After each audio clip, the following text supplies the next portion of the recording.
L'enseignement en France a été autrefois considéré comme une référence. Cependant, aujourd'hui, les choses ont changé. On a des indicateurs qui présentent l'enseignement en France de façon inquiétante, obligeant donc notre système éducatif à se remettre en question. Cette remise en question se porte essentiellement beaucoup sur l'apprentissage du socle commun de connaissances et de compétences qui a lieu en école élémentaire. C'est le principe donc de la loi de refondation de l'école et que les moyens doivent être alloués donc à l'école élémentaire pour favoriser l'apprentissage de façon égalitaire des élèves. Parmi les propositions qui sont soulevées dans cette loi de refondation de l'école, on a un de ces projets phares qui est la mise en place d'un système présentant plus de maîtres que de classes. Ce dispositif est analysé à travers les 4 documents présentés à l'étude. Nous avons des documents officiels, comme la circulaire 2012-211 du 18 décembre 2012, qui présente les dispositifs plus de maîtres que de classes, dans ses missions, l'organisation du service et l'accompagnement des maîtres.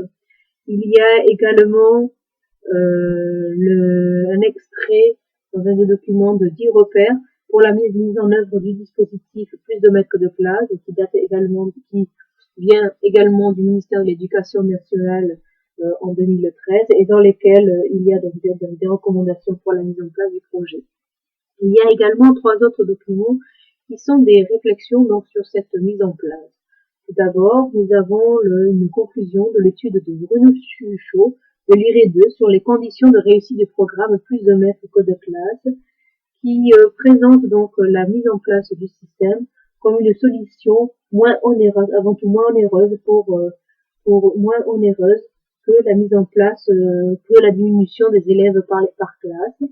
Il y a ensuite un extrait d'un article du Monde du 15 janvier 2013 de Mattea Battaglia qui informe donc des conséquences dans le travail des enseignants, et un autre document qui est un article de Philippe Vallès dans Production Éducation du 16 janvier 2013 qui présente le dispositif projet d'aide à la réussite des élèves et qui le met en parallèle avec donc le système plus de maîtres que de classes. Donc, à travers tous ces documents, on aborde deux grands thèmes donc, dans ce dossier. Le premier des sciences, c'est le premier thème, c'est quelles sont les instructions pour mettre en place le dispositif et pour favoriser sa réussite.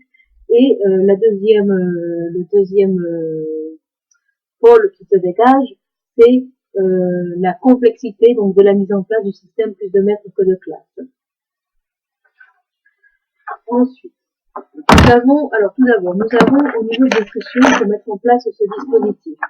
Ce sont des instructions bien entendu qui vont toucher à l'organisation donc au travail de ce maître supplémentaire. En fait, c'est un maître qui est accueilli donc par une équipe pédagogique, qui va donc l'intégrer donc dans ses modes de travail. C'est une organisation qui va être réalisée également avec le directeur de l'école, coordonnée avec le directeur de l'école, avec l'accord donc de l'inspecteur de l'éducation nationale. Et cette organisation donc du travail du maître surnuméraire va être présentée en conseil d'école de façon plus officielle et va devoir présenter la cohérence d'intervention de ce maître avec les apprentissages auprès des élèves. C'est vraiment un poste qui est créé, qui est intégré dans une démarche pédagogique globale. Il s'avère d'autre part que les instructions donnent certaines voies à suivre, mais elles laissent le champ libre pour trouver des solutions plus adaptées à différentes situations locales. Puisque le ministère de l'Éducation nationale considère que chaque situation, chaque école peut avoir une organisation différente d'une autre, et c'est pour cette raison qu'il y a une multitude de situations, donc une analyse des ressources locales est nécessaire pour pouvoir mettre en place pour résoudre une problématique, pour l'adapter à un système. La durée donc du contrat. Alors la durée du contrat du maître surnuméraire doit s'effectue donc sur plusieurs années. On parle de pluriannuel.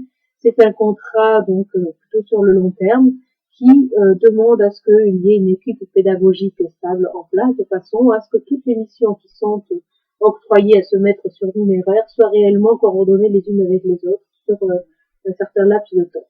Les missions doivent être plutôt inférieures à 1 an de temps, puisqu'elles doivent permettre au maître surnuméraire d'être souple dans son travail et de pouvoir se rapprocher des élèves dans leurs difficultés ou dans leurs besoins qui sont variables tout au long de l'année. En fait, il s'agit de ça. Enfin, il faut savoir que ce sont des élèves qui ne sont pas forcément en difficulté, ce sont juste des aides ponctuelles qui leur sont octroyées par l'intermédiaire donc du maître surnuméraire. D'autre part, ces missions doivent être assez longues de façon à ce qu'on puisse observer l'efficacité de cette mise en place. Au niveau du statut, il faut savoir quand même que c'est un maître surnuméraire qui est avant tout un maître de l'école et qui donc appartient, comme on disait, à l'équipe pédagogique des maîtres. Et il est un enseignant qui est demandé, un enseignant chevronné, qui a une expérience avec les élèves et qui ne va pas avoir un rôle de coordinateur au sein de l'école. A priori, il ne sera pas officiellement directeur. Il ne sera pas directeur. Donc il aura une évaluation qui va se présenter selon ses résultats. Donc, c'est un maître d'école avant tout, mais ce n'est pas un membre du RASED, c'est-à-dire que ce n'est pas un maître spécialisé qui va prendre en charge la difficulté des élèves, les difficultés particulières. Il va agir en co-intervention avec le maître d'une classe, et soit directement dans la classe, soit il va prendre en charge des groupes d'élèves en fonction donc, de leurs besoins ou de certains points à travailler. Ce maître surnuméraire devrait pouvoir permettre un mode d'organisation différent, c'est-à-dire que en fait, il ne sert pas seulement à intervenir dans une classe, mais il peut également servir, par exemple, en tant que professeur pour 2 classes, par exemple, et sans prendre en charge une classe complète, il va pouvoir permettre donc de coordonner des besoins communs à différentes classes. Sa mission est plutôt orientée vers l'acquisition des savoirs fondamentaux et on aurait tendance c'est vrai qu'on a plus tendance à penser à la lecture le concernant, qui est quand même la lecture ou des mathématiques qui sont quand même des points très importants dans l'apprentissage en école élémentaire et sur lesquels les élèves ne peuvent pas recevoir l'enseignement nécessaire. Il s'agit donc globalement d'avoir une équipe pédagogique stable qui permet donc de suivre son activité, de lui proposer des activités. Et il peut être affecté également dans les collèges, donc c'est bien qu'il ne soit pas seulement alloué à une seule école. Et il n'en reste pas moins que pour les élèves en difficulté, un PPRE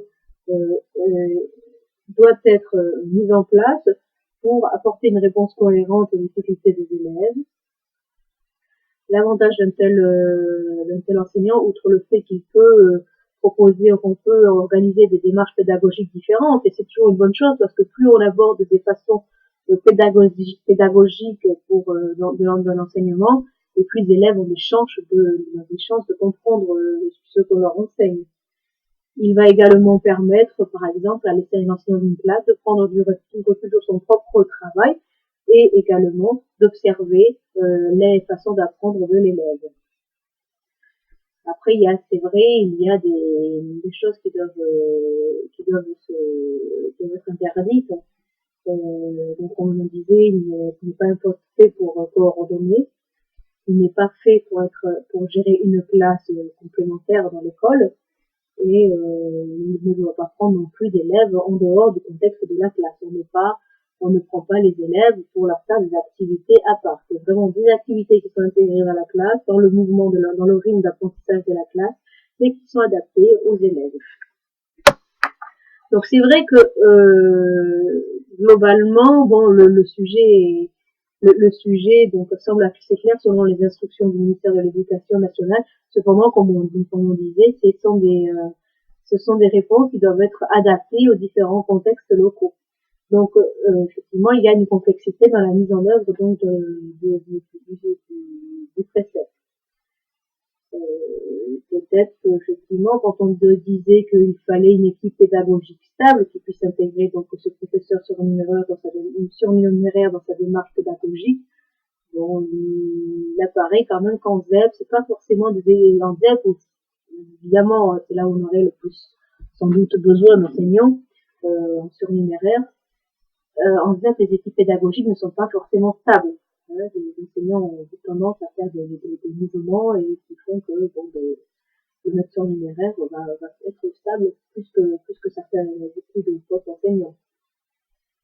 Ensuite, il va y avoir quand même une complexité sur l'organisation même des enseignants. D'abord, il va falloir que les enseignants acceptent l'ouverture de leur classe à un autre adulte, ce qui va pas être évident. Ce qui va pas être évident de voir quelqu'un qui observe son propre travail et qui le commente et qui peut-être, bon, il peut y avoir des difficultés d'entente. C'est une position sur le rôle exact du maître surnuméraire devra être fortement cadré et sûrement il sera cadré par le directeur d'école. Cependant, le directeur d'école reste avant tout un maître, donc il n'y a pas vraiment de rapport hiérarchique. Ensuite, pour le maître qui va recevoir, donc le maître surnuméraire, il y aura forcément du travail supplémentaire, que ce soit donc dans les tâches à mettre en place, que ce soit dans les discussions, des réunions, des temps de préparation à oral, et voir après comment, et vérifier après que chacun des temps qui sont donc du maître surnuméraire sont bien du temps actif au sein même de la classe. Il ne faut pas qu'il soit considéré comme un élément statique. Il faut qu'il soit actif pour favoriser son action. Donc c'est vrai que bon, après, c'est vrai qu'il y a des méfiances qui sont relevées par des journalistes, par des professionnels concernant la réussite. Et il semblerait que bon, c'est pas parce que l'on met un maître surnuméraire supplémentaire qu'il y a une réussite assurée. Et donc, bon, ça reste quand même un système qui pour l'instant n'a pas encore fait ses preuves. Donc, il est considéré comme un enseignant certes chevronné, mais ce n'est quand même pas un enseignant du A à Z, ce n'est pas un enseignant spécialisé et qui a pour but de prendre en charge des élèves de la classe, de leur octroyer un enseignement particulier. De même qu'il n'est pas dans le bon sens, il ne faudrait pas non plus que les élèves aient une multiplication des prises en charge, c'est-à-dire une fois on les prend en A à Z, une fois on les prend avec le maître surnuméraire, et finalement le temps passé au sein de la classe devient minime, et ce qui ne favorise pas la socialisation finalement de l'enfant. Et une autre difficulté qui peut être observée, c'est aussi la dépendance que les élèves peuvent développer vis-à-vis de tous ces maîtres, en particulier du maître surnuméraire. C'est-à-dire que ce sont des élèves qui vont peut-être attendre que le maître surnuméraire arrive pour travailler, alors qu'en fait, il faut qu'ils arrivent à travailler de façon autonome avec le maître de leur classe.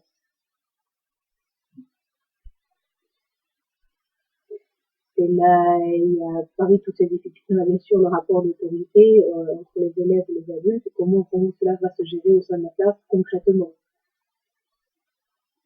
Il ne faut pas non plus que le poste, comme on disait, donc soit dévié, donc on disait ne soit pas considéré comme un Z, mais qu'il ne soit pas non plus un poste de remplaçant, parce qu'il y a des remplaçants à l'école. Donc tout cela demande à être creusé et demande à être travaillé vraiment de façon très locale. Donc cette mise en place du maître surnuméraire montre effectivement qu'il y a des moyens qui sont mis en place dans l'objectif de vaincre les difficultés de l'école.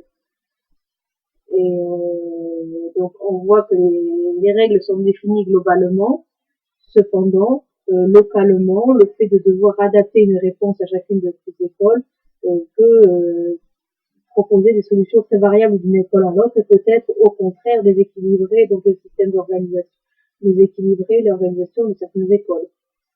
la mise en œuvre est relativement vite et il pourrait y avoir des déviances qui sont mises en place qui